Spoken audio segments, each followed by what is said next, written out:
If you're launching a podcast to grow your business, I need to tell you something that might save you 6 months of wasted effort. The biggest mistake isn't bad audio. It's not terrible lighting. It's not even inconsistent posting. It's choosing the wrong first 10 episodes.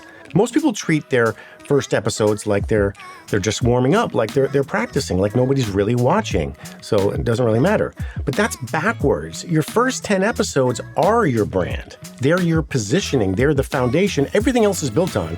And if you get them wrong, you'll spend months trying to fix a brand that was broken from day one. So today I'm walking you through the exact 10 episodes you need to create, and more importantly, why each one strategically positions you as the authority in your space.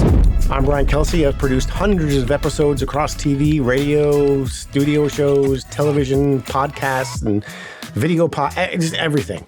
And after doing this for so many years, I can tell you that the shows that blow up aren't the ones with the best equipment or the fanciest guests. They're the ones that understand structure.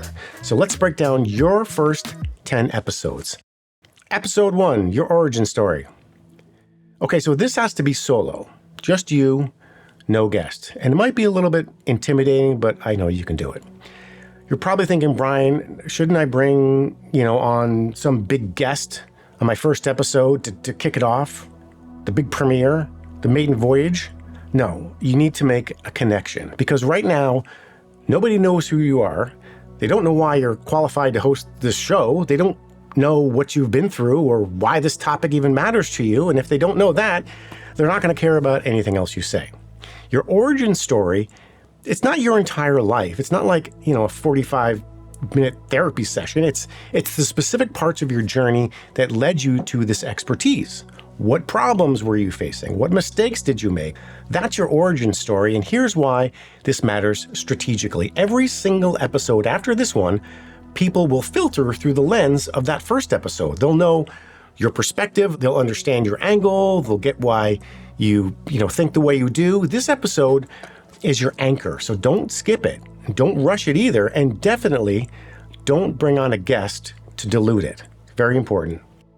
Episode 2, the industry insider. Okay, now we can bring in your first guest, but not just anyone. You need someone who has credibility inside your industry. Not a celebrity, not someone with 1 million followers, someone who's respected by the people who actually do the work. This is what I call it's really called an authority transfer. When this person validates your perspective, even if it's indirectly, your audience immediately trusts you. They think, this host knows people who know what they're talking about. This isn't just some random person with a microphone. So who should this guest be? Well, a respected colleague, a seasoned expert, someone who's been in the trenches, someone who tells the truth, even if it's, uncomfortable. The key is that they understand your industry at a high level. And when they talk, your audience listens.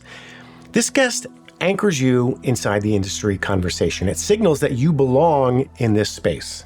Episode 3, the big problem no one talks about. Okay, so for this one, we're back to solo, just you again. Why? Well, because you need to establish your voice, your frameworks, your way of thinking, and you can't do that if there's always someone else in the room. So for this episode, pick that number one elephant in the industry, the thing everybody knows, but nobody's talking about or saying out loud. This is how you build trust, not by being nice, not by playing it safe, but by telling the truth that other people are just plain too scared to say.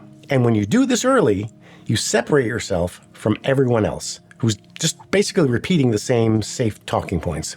Episode 4, your dream client. Okay, this one is subtle, but it's powerful. Bring on someone who represents your ideal client, someone you've actually helped, someone who's benefited from your expertise. Now, you're not interviewing them to pitch your services, you're interviewing them to tell their story. But here's what happens. As they tell their story, they naturally talk about what worked, what changed, what breakthrough they had, and if you help them get there, that's going to come up. This is social proof without actually selling. It's letting someone else brag about you so you don't have to. And for your audience, it shows what's possible. It demonstrates transformation and makes your expertise very real instead of just like this theoretical thing you say. This is one of the most underrated episode types, and most hosts never do it because they think it's too self-promotional. but it's not. It's just plain proof. Episode 5, The Skeptic. This is a good one. Now we're going to do something that makes most hosts very nervous. You're going to bring on someone who challenges your viewpoint.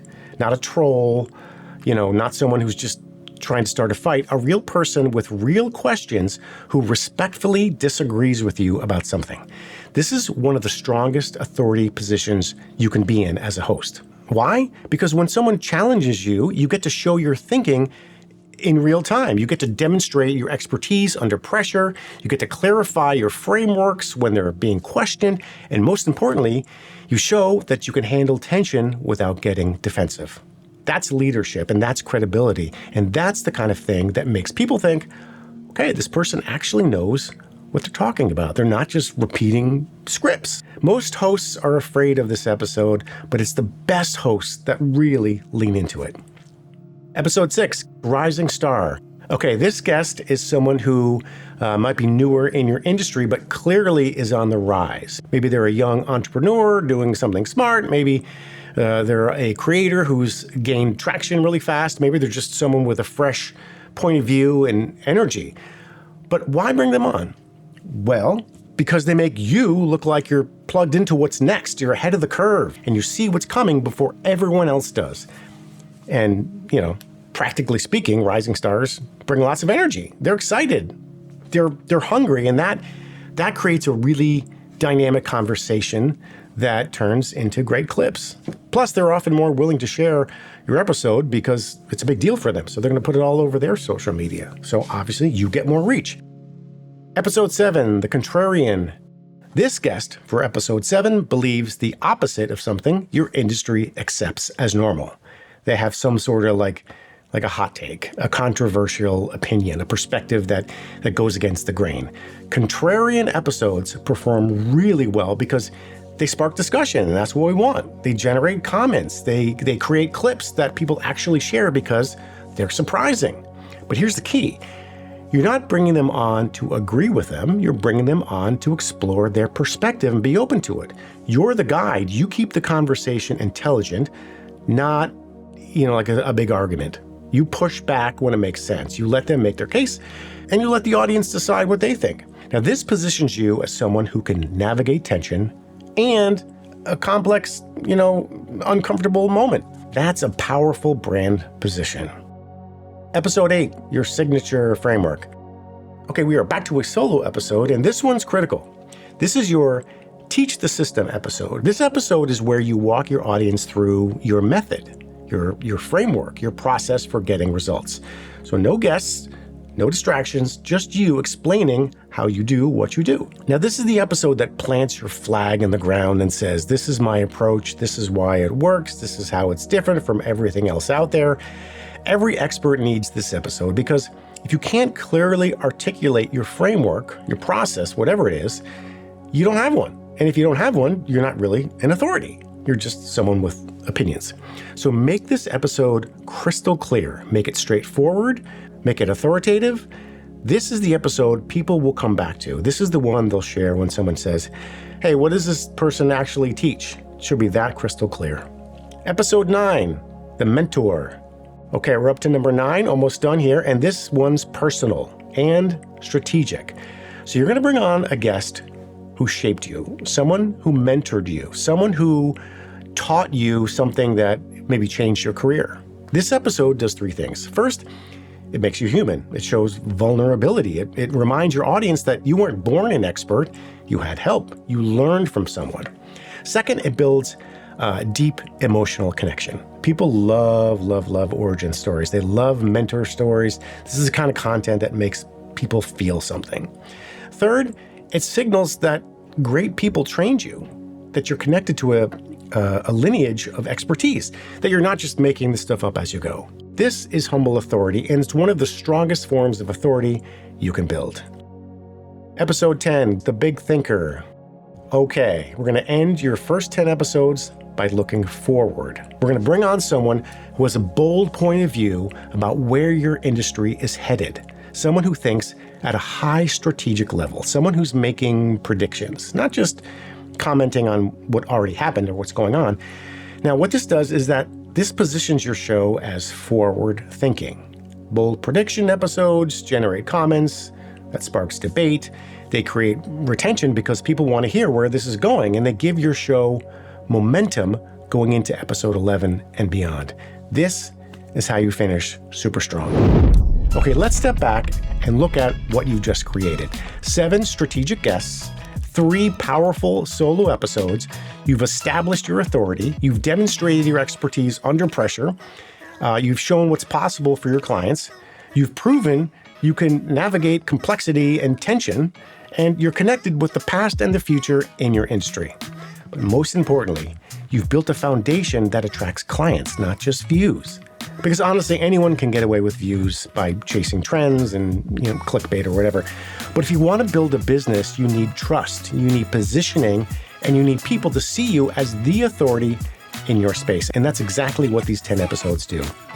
By the way, if you like this type of content, don't forget to subscribe to my free weekly newsletter, jam-packed with great info about starting a show all around your business. And if you need a jumping off point to start your own show, be sure to grab my free talk show starter super prompt. It's the exact AI prompt I use with clients, and the links are in the description. So now you know what your first 10 episodes should be, who the guests are, you know why each one matters strategically, but here is the question nobody asks until it's too late. How do you actually conduct these interviews in a way that opens doors for you? And how do you position these conversations so they naturally lead to opportunities without being pushy or salesy? So in this next video, I'm showing you exactly how to interview people, the questions that work, the framework that creates great conversations, and that subtle positioning that turns interviews into relationships and relationships into business. Click here to watch that next. And as always, thanks for watching.